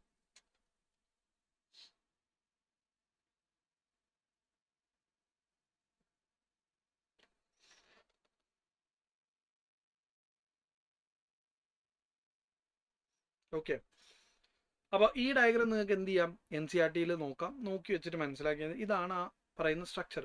It is extracted from the latex of the plant Illustrated in the diagram. ശരിയാണ്. മോർഫിൻ അല്ലെങ്കിൽ ഈ പറയുന്ന ഓപ്പിയോയിഡ്സ് എന്നൊക്കെ പറഞ്ഞാൽ ഈ പറയുന്ന പ്ലാന്റിൽ നിന്ന് എക്സ്ട്രാക്ട് ചെയ്ത പാലിനെ ഉണക്കിയെടുത്ത് വെക്കുന്നതാണ് എന്ത്, ഈ പറയുന്ന സാധനം. ആ പ്ലാന്റ് ഇതാണോ എന്ന് നിങ്ങൾക്ക് NCERT പോയി നോക്കിയാൽ മനസ്സിലാവും. It is very good sedative. അതെ, അടിച്ചു കഴിഞ്ഞാൽ നല്ല മയക്കമായിരിക്കും. Pain killer. അതെ, മുറിവ് വേദനകളൊന്നും അറിയില്ല. അടിച്ചു കഴിഞ്ഞ് 2 ഇടി കിട്ടിയാലും മുറിവ് കിട്ടിയാലും ഒന്നും വിഷയമില്ല. And it's very useful in patients who have undergone surgery. അത് സത്യമാണ്. സർജറി കഴിഞ്ഞ് നിൽക്കുന്ന പേഷ്യൻസിനൊക്കെ ഈ പറയുന്ന ഡ്രഗിൻ്റെ മരുന്നുകളാണ് എന്ത് ചെയ്യുക, പെയിൻ കില്ലേഴ്സ് ആയിട്ടൊക്കെ കൊടുക്കുന്നത്. ഓക്കെ അല്ലേ? അതും വളരെ ശരിയാണ്. Commonly taken by snorting or orally and is use to increase alertness. ഒരു സൈഡിൽ നമ്മൾ തന്നെ പറയുന്നുണ്ട് ഇവൻ അടിച്ചു കഴിഞ്ഞാൽ ഉറങ്ങും, ഒരു സൈഡിൽ നമ്മൾ തന്നെ പറയുന്നുണ്ട് പെയിൻ കില്ലറാണ്. ആ തൊട്ടടുത്ത സ്റ്റേറ്റ്മെൻറ്റ് നമ്മൾ പറയുന്നുണ്ട് നമ്മൾ സ്നോട്ടിങ് വഴിയോ ഓറലി ആണ്, അല്ലെങ്കിൽ ടു ഇൻക്രീസ് അലേർട്ട്നെസ് ആണെന്ന് പറഞ്ഞാൽ അത് നമുക്ക് എന്ത് ചെയ്യാൻ പറ്റത്തില്ല, അക്കോമഡേറ്റ് ചെയ്യാൻ പറ്റത്തില്ല. ഓക്കെ അല്ലേ? അപ്പോൾ നമുക്ക് എന്ത് ചെയ്യാം, ഓപ്ഷൻ നമ്പർ 4 പോകാം. അതാണ് ഇവിടെ നമുക്ക് എന്ത് വരുന്നത്, ഇംപ്രോപ്പറായിട്ട് വരുന്നത്. ഓക്കെ അല്ലേ? ഇവിടെ നമുക്ക് അപ്ലിക്കേറ്റ് ചെയ്യാൻ പറ്റാത്തത് അതാണ്. സ്നോട്ടിങ് എന്താണെന്ന് അറിയില്ല മക്കളെ, നമ്മൾ മൂക്ക് വഴി വലിച്ചു തരുന്ന പരിപാടിയാണ് സ്നോട്ടിങ്. ഓറൽ ഇഞ്ചക്ഷൻ എന്ന് പറഞ്ഞാൽ എന്താണ്, വായിലൂടെ ഭക്ഷിക്കുന്ന രീതി. ഓക്കെ അല്ലേ? ഇനി അതല്ല, ഇൻഹലേഷൻ എന്ന് പറഞ്ഞാൽ നമ്മൾ വായിലൂടെ വലിച്ചു കയറ്റുന്ന സിഗരറ്റ് പോലെയോ അല്ലെങ്കിൽ കനാബിസിൻ്റെ കഞ്ചാവ് പോലെയൊക്കെ വലിച്ചു കയറ്റുന്നതാണ് ഇൻഹലേഷൻ. അപ്പം നിങ്ങളത് വ്യക്തമായിട്ട് ഓപ്പിയോയിഡ്സ്, കനാബിനോയിഡ്സ്, കൊക്ക ആൽക്കലോയിഡ്സ് എന്ന് പറയുന്ന 3 ടേമും എങ്ങനെയാണ് അകത്തോട്ട് കയറ്റുന്നതെന്നൊക്കെ വൃത്തിയിൽ പഠിച്ചു വെക്കണം. ജീവിതത്തിൽ ഉപയോഗിക്കാനല്ല, നീറ്റിന് ഉപയോഗിക്കാൻ. ഓക്കെ അല്ലേ? ഇനി 162ാമത്തെ ചോദ്യം ഇതാ. 162ാമത്തെ ചോദ്യം എന്ന് പറയുന്നതാണ് അപ്പൊയ്ക്കലോത്തം. ഓക്കെ അല്ലേ? കോൾഡ് ബ്ലഡഡ് എന്നാണ് അതിൻ്റെ അർത്ഥം, കോൾഡ് ബ്ലഡഡ്. അപ്പോൾ cold blooded having 4 chambered heart. Okay അല്ലേ? പേര് തന്നെ അറിയാം, റെപ്റ്റൈലിലെ ക്രോക്കഡൈലിനെയായി പറയുന്നത്. ഓക്കെ അല്ലേ? അപ്പോൾ ഓപ്ഷൻ നമ്പർ 3 ആണ് നമുക്ക് വരുന്നത്.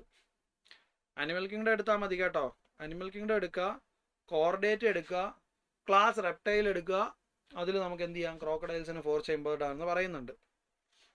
റെപ്റ്റൈൽസ് പൊതുവെ പൊയ്ക്കലോത്തോമസ് ആണ്. അവർക്ക് എന്ത് ചെയ്യാൻ പറ്റത്തില്ല, അവർക്ക് ടെമ്പറേച്ചർ, സ്വന്തം ടെമ്പറേച്ചർ മെയിൻറ്റെയിൻ ചെയ്യാൻ പറ്റത്തില്ല. അതുകൊണ്ടാണ് അവരെന്ത് ചെയ്യുന്നത്, ഗുഹകളിലൊക്കെ പോയി ഉറങ്ങുന്നതും മാളത്തിലൊക്കെ എന്ത് ചെയ്യുക, ഒളിച്ചിരിക്കുന്നു. ഓക്കെ അല്ലേ? ഇനി താഴെ കൊടുത്തിരിക്കുന്ന എക്സ്പെരിമെൻറ്റ് നമ്മൾ നേരത്തെ പറഞ്ഞ എസ്.എൽ. മില്ലർ എക്സ്പെരിമെൻ്റ് ആണിത്. എസ്.എൽ. മില്ലർ എക്സ്പെരിമെൻറ്റിനെ കുറിച്ചിട്ട് എന്തൊക്കെയാണ് പറയുന്നതെന്ന് നമുക്ക് നോക്കാം. ഇതിൽ താഴെ ABCD എന്ന് മാർക്ക് ചെയ്തിട്ടുണ്ട്. അത് ഏതൊക്കെയാണെന്നാണ് ചോദിക്കുന്നത്. NCERT-യിൽ എവല്യൂഷൻ എന്ന് പറയുന്ന പാഠത്തിൽ 3ാമത്തെ പേജ് നോക്കിയാൽ നിങ്ങൾക്ക് മനസ്സിലാവുള്ളൂ. A എന്താ, ഇച്ചിരി ഒരു ക്ലാരിറ്റീൻ്റെ ഇഷ്യൂ ഉണ്ട് മക്കളെ, നോക്കണ്ട.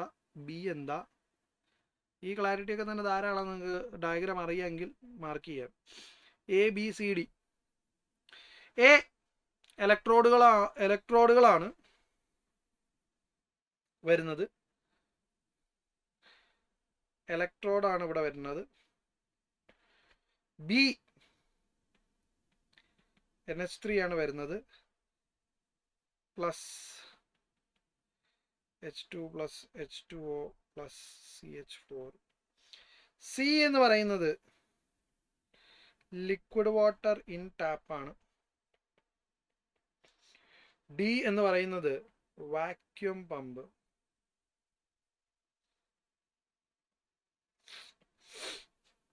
ഓക്കെ അല്ലേ?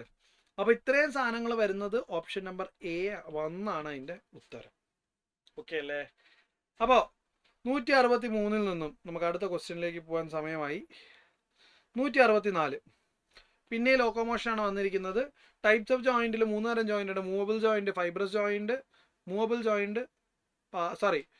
Immovable joint fibrous, sutures of the skull, പിന്നെ പാർഷ്യലി മൂവബിൾ വെർട്ടിബ്രൽ കോളത്തിലെ ജോയിൻറ്റ്സ്, പിന്നെ ഫ്രീലി മൂവബിൾ സൈനോവിൽ ജോയിൻ്റ് ഒക്കെ വരുന്നൊരു സെഗ്മെൻ്റാണ്. ഇവിടെ നീ ജോയിൻ്റ് എന്ന് പറയുന്നത് ഏതാണ് എന്നാണ് ഇവിടെ കൺഫേം ചെയ്യേണ്ടത്. നീ എന്ന് പറഞ്ഞാൽ ഹിഞ്ച് ജോയിൻ്റ് ആണ് നീ ജോയിൻ്റ് വരുന്നത്. Option number 1. പിന്നെ നമ്മൾ ലോക്കോമോഷനിലേക്ക് പോവാണ്. Sarcomere is described as a part of myofibril between 2 successive. സാർക്കോമിയർ എന്ന് പറഞ്ഞാൽ എന്താണ്, കോൺട്രാക്ഷൻ്റെ സ്ട്രക്ചറൽ ആൻഡ് ഫങ്ഷണൽ യൂണിറ്റ് ആണ്. കോൺട്രാക്ഷൻ്റെ സ്ട്രക്ചറൽ ആൻഡ് ഫങ്ഷണൽ യൂണിറ്റ് ആണ്. അപ്പോൾ 2 Z ലൈനുകളുടെ ഇടയിലുള്ള ദൂരമാണ് എന്ത്, സാർക്കോമിയർ. എടുത്ത് തന്നെ NCERT പറയുന്നുണ്ട്. മസിൽസ് എന്ന് പറയുന്ന ലോക്കോമോഷന്റെ ഫസ്റ്റ് പാർട്ടിൽ, സ്കെൽറ്റന് മുമ്പുള്ള ഫസ്റ്റ് പാർട്ട് മസിൽസിലാണ് എന്ത് പറയുന്നത്, ഈ ജെഡ് ലൈൻസിനെ കുറിച്ചൊക്കെ പറയുന്നത്. 166ാമത്തെ ചോദ്യം ഇതാണ്. Insulin causes.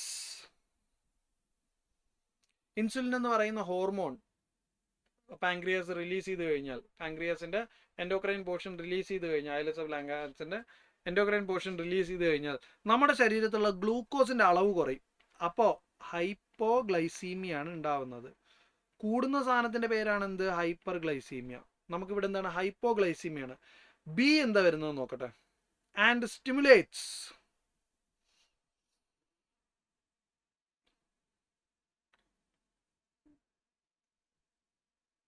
ഗ്ലൈക്കോജെനസിസ്. അപ്പോൾ ഇത് രണ്ടും വരുന്നത് ഏതാണെന്നുള്ളത് നമുക്ക് നോക്കാം. ഓക്കെ അല്ലേ? ഓപ്ഷൻ നമ്പർ 4 ആണ്. കെമിക്കൽ കോർഡിനേഷൻ ആൻഡ് ഇൻ്റഗ്രേഷൻ എന്ന് പറയുന്ന പാഠത്തിൽ പാൻക്രിയാസ് എന്ന് പറയുന്ന പോർഷനിൽ നിങ്ങൾക്ക് ഈ ഹൈപ്പോഗ്ലൈസീമിക് ഹോർമോണാണ് ഇൻസുലിൻ, ഹൈപ്പർഗ്ലൈസീമിക് ഹോർമോണാണ് ഗ്ലൂക്കഗോൺ. അതിൽ ഈ ഗ്ലൂക്കോസ് ലെവലിൻ്റെ ഇൻടേക്കും ഗ്ലൈക്കജൻ്റെ ഫോർമേഷൻ ഇതിനെ കുറിച്ചിട്ടൊക്കെ NCERT പറയുന്നുണ്ട്. 167ാമത്തെ ചോദ്യം ഇതാ. MTP എന്ന് വെച്ചാൽ എന്താണ്? മെഡിക്കൽ ടെർമിനേഷൻ ഓഫ് പ്രഗ്നൻസി ആണ് MTP. ഓക്കെ അല്ലേ? MTPനെ കുറിച്ച് കൂടുതൽ അറിയണമെങ്കിൽ റീപ്രൊഡക്റ്റീവ് ഹെൽത്ത് എന്ന് പറയുന്ന ചാപ്റ്ററിൽ വ്യക്തമായി കൊടുത്തിട്ടുണ്ട്. അപ്പോൾ MTPs are considered relatively safe. നമുക്ക് എന്ത് ചെയ്യാം, MTP medical termination of pregnancy അല്ലെങ്കിൽ ഇൻഡ്യൂസ്ഡ് അബോർഷൻസ് എന്ന് പറയുന്ന സാധനം സേഫ് ആവുന്നത് ഏത് സമയത്താണ്? First trimester of pregnancy, 5th month of pregnancy, second trimester of pregnancy, end of pregnancy. General knowledge ഉള്ള ആർക്ക്, സയൻസ് വിദ്യാർത്ഥി തന്നെ ആവണമെന്നില്ല, ജനറൽ നോളജ് ഉള്ള ഏതൊരു വ്യക്തിക്ക് അറിയാം ഏറ്റവും നേരത്തെ അബോർട്ട് ചെയ്യാൻ പറ്റും അത്രയും നേരത്തെ അബോർട്ട് ചെയ്യാം. അതാണ് ഓപ്ഷൻ നമ്പർ 1.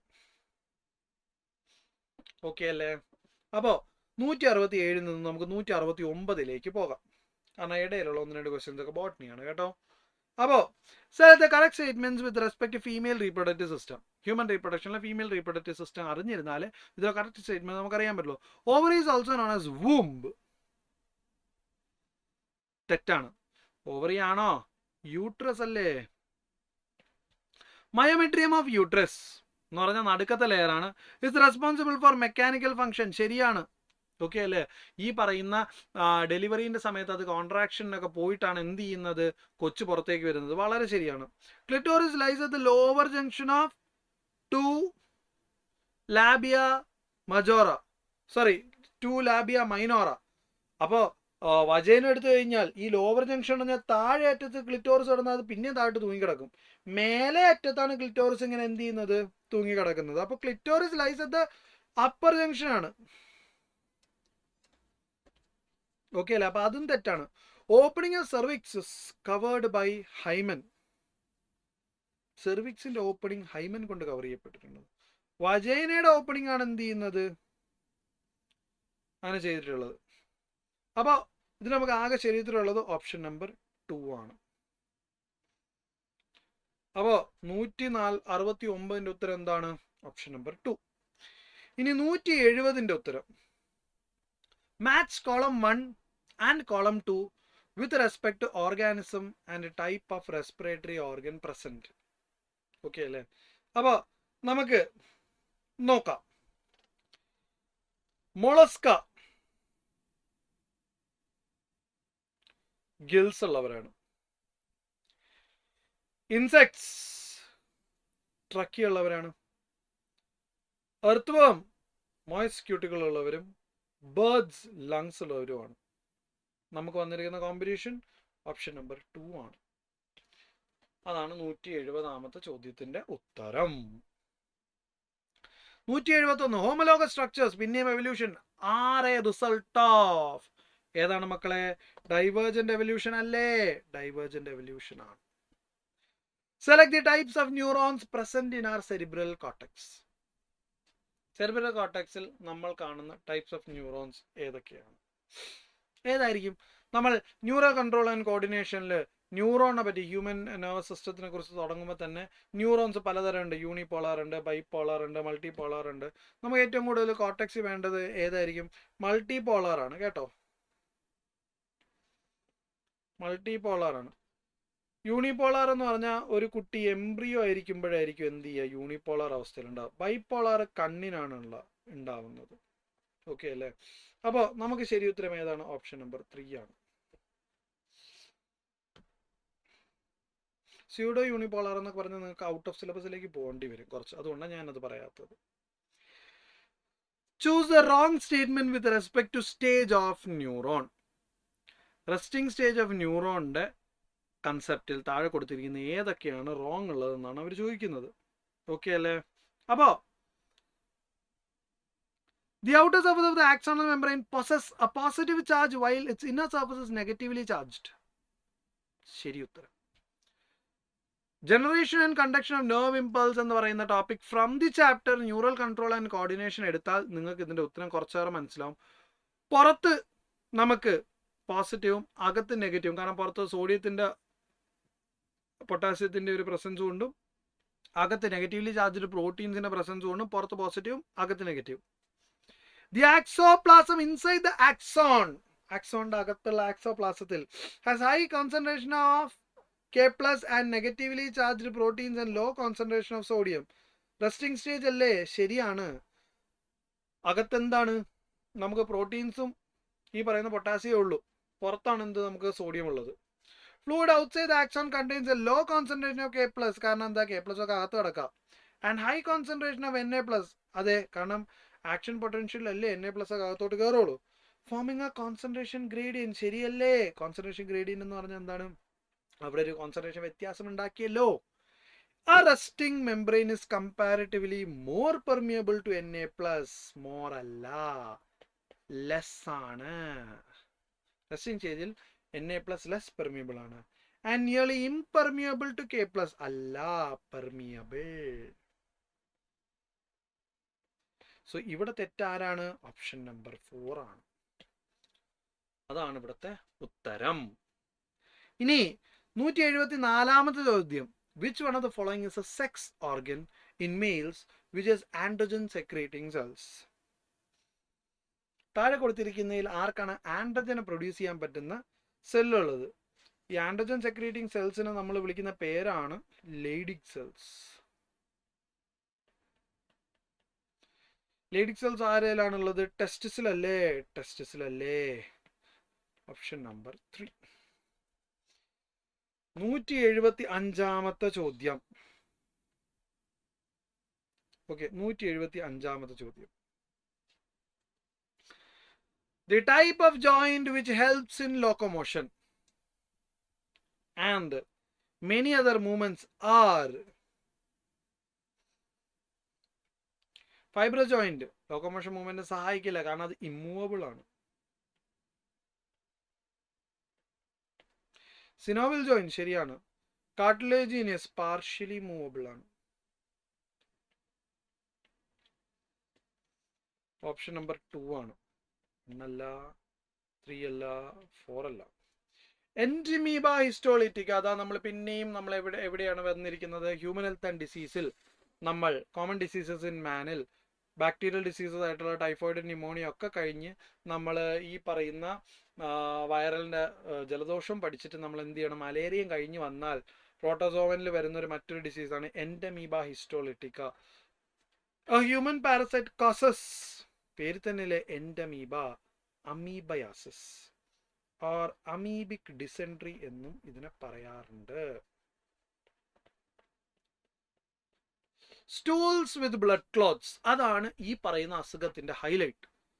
എന്ന് പറഞ്ഞാൽ എന്താണ്? കക്കൂസിൽ പോയി നിങ്ങൾ കാണുന്ന സാധനം, ഈ അപ്പി എന്ന് പറയുന്ന സാധനം, അത് ചോരയിൽ കുളിച്ച് വരുന്ന ഒരു അസുഖമാണ് എന്ത്? Amoebic dysentery. ഓക്കെ അല്ലേ? സ്റ്റൂൾസ് വിത്ത്, സ്റ്റൂൾ എന്ന് പറഞ്ഞാൽ വീട്ടിൽ ഇരിക്കുന്ന സ്റ്റൂൾ അല്ല കേട്ടോ. സ്റ്റൂൾ എന്ന് പറഞ്ഞാൽ എന്താണ്? കാഷ്ടം, അപ്പി അല്ലെങ്കിൽ മറ്റ് സാംസ്കാരിക വാക്കുകൾ നിങ്ങൾക്ക് ചിലപ്പോൾ ഉണ്ടാക്കാം. ഈ പ്ലാറ്റ്ഫോമിൽ അത് പറയാൻ പാടാണ്. അപ്പോൾ ഈ പറയുന്ന സാധനം ചോരയിൽ കുളിച്ചു വരും, നല്ല മ്യൂക്കസിലും ചോരയിലും. അതാണ് അമീബിക് ഡിസെൻട്രി അല്ലെങ്കിൽ അമീബിയാസിസ്. എന്തിനാ ഞാൻ ഇത്രയും ഫണ്ണ് കയറ്റി പറയുന്നത്? അത്രയെങ്കിലും അത് ഓർത്തിരിക്കാൻ വേണ്ടിയിട്ടാണ് കേട്ടോ. ഓപ്ഷൻ നമ്പർ 3 ആണ് ഇവിടുത്തെ ഉത്തരം. ഇനി നമുക്ക് 177ലേക്ക് പോകാം. Presence of water vascular system. ഈ ഒരു സിസ്റ്റം കേൾക്കുമ്പോൾ തന്നെ എക്കിനോഡെർമേറ്റ എന്നങ്ങ് ഓർത്തേക്കണം. വാട്ടർ കനാൽ സിസ്റ്റം ആണ് പോറിഫറ എങ്കിൽ വാട്ടർ വാസ്കുലാർ സിസ്റ്റം ആണെന്ത് Echinodermata. Is the most distinctive feature of which phylum? Phylum Echinodermata. 4. 178ാമത്തെ ചോദ്യം. The helminths that cause elephantiasis. അതിനെ മറ്റൊരു വാക്ക് വിളിക്കും ഫിലേറിയാസിസ്. ഇത് ഉണ്ടാക്കുന്നത് ആരാണ്? വുച്ചറേറിയ ആണ്. ഓക്കെ അല്ലേ? ഇതൊരു ആഷ്യൽമിന്തസ് ആണ്. Option number 1.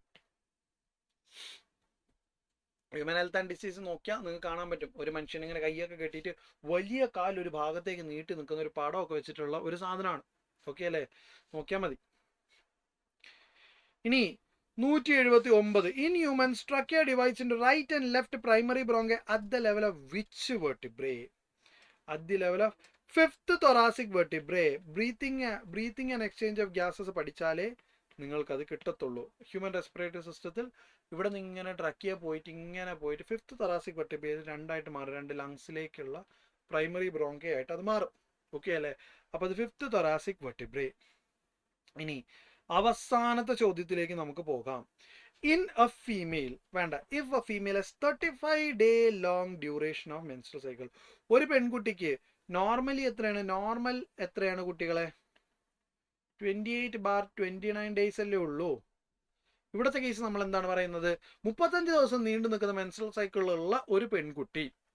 Then how many days long? എത്ര ദിവസം എടുക്കും? Her secretory phase could be. അപ്പോൾ 28 29ന്റെ കൂടെ നമ്മൾ എന്ത് വരുന്നുണ്ട്? ഒരു +7 വരുന്നുണ്ട്, അല്ലെങ്കിൽ +8 വരുന്നുണ്ട്. 7 to 8 ഡേയ്സ് അധികമായി. അപ്പോൾ സെക്രീറ്ററി ഫേസ് അത്ര തന്നെ കയറി നിൽക്കുന്നതാണ്. ഓക്കെ അല്ലേ? അപ്പോൾ നമ്മൾ ഇതിന്ന് മനസ്സിലാക്കേണ്ടത്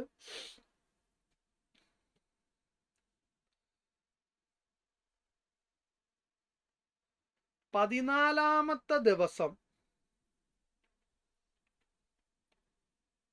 ഓവുലേഷൻ കഴിഞ്ഞാൽ 14ാമത്തെ ദിവസം ഓവുലേഷൻ കഴിഞ്ഞാൽ പിന്നെ ഏകദേശം ഒരു 28 or 29ാമത്തെ ഡേ ആണ് എന്ത് വരിക? ബ്ലീഡിങ് ഫേസ് ഉണ്ടാവുക.